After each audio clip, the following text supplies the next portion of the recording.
G'day everyone and welcome back to another video. Today I'm going to be doing some more maintenance on my PX1 Ford Ranger. So I know there are already a few videos on how to service these 6R80s on YouTube, but I don't necessarily agree with all of them. But that's why I thought I'd make this one and just cover a few of the parts and fluids that I use when servicing the 6R80s. So first up is going to be the gasket and the transmission filter. So both of these parts that you see here are both genuine. You can see the FOMOCO stamp on that one. The reason why I chose genuine is because these filters, they're about 55 bucks delivered, and these gaskets, same thing, around 50 bucks delivered from Jefferson Ford.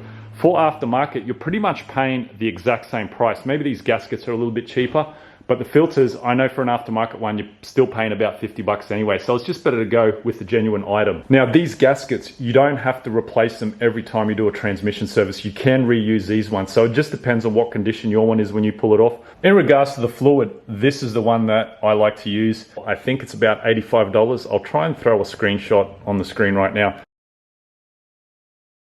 But anyway, you can get it off eBay, roughly about $80, $85. But the good thing about this is that it is specific to the 6HP26. Right there you can see Lifeguard ZF8. With these fluids, some of them you'll find, especially the cheaper ones, they will meet the specifications for a 6R80, but won't meet the specifications for a 6HP26 or an 8HP transmission. And you got to keep in mind that the 6HP26 and the 6R80 are pretty much the exact same transmission. So how one fluid can meet one specification but not meet the other, it's kind of anyone's guess. I'm going to be using this suction pump to drain the fluid out of the transmission because this is quite a messy job. So down here we have the filler plug.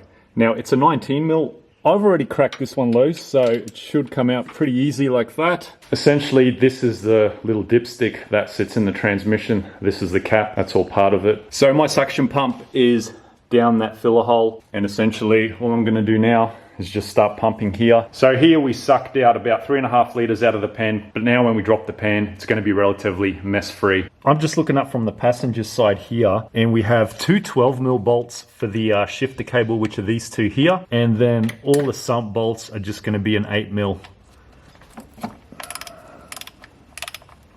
So with that shifter cable tucked up out of the way, I'm now gonna start removing all the pan bolts.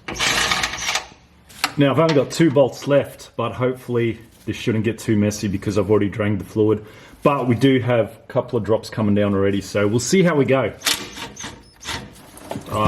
Maybe I was wrong.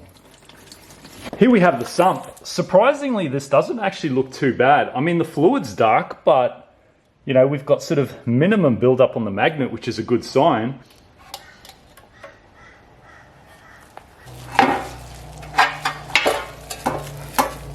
With the pan, I just went through and cleaned it all up and reinstated the magnet, so that is pretty much ready to bolt back on now. So as you can see here, the original rubber stayed in place. Bring that in the light, so I'm just gonna have to dig that out from up in there. In case you're wondering what this is my old suction pump that I had in there, so I'm gonna have to pull that out. Totally forgot about that. There we go. Now I'm just going to go around and clean up the gasket mating area around the perimeter of the transmission pan. Got the gasket on top of the pan. It's pretty much ready to be bolted back on.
So the correct torque spec settings for these is 11 Newton meters, and it's important not to over tighten them. In saying that, we're pretty much finished down here, so the only thing left to do now is put the fluid in it.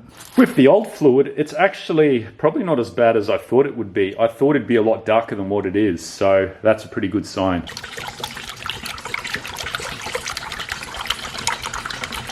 Just having a quick look at the filter, and it seems to be a non-genuine item. Now, before I rush off and start refilling the transmission, it's important to put this shifter cable back in place with those two 10mm bolts.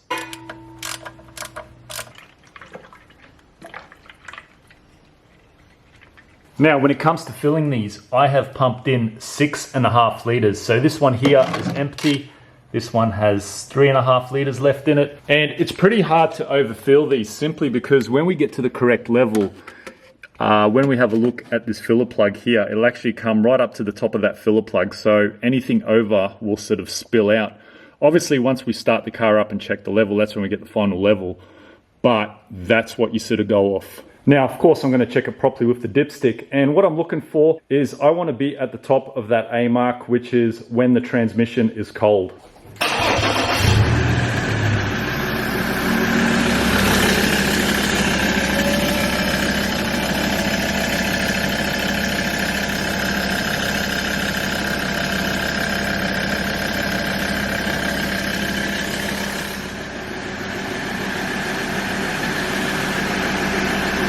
Now, going off that, I am at the top of that A mark, so that's exactly where I want to be with this.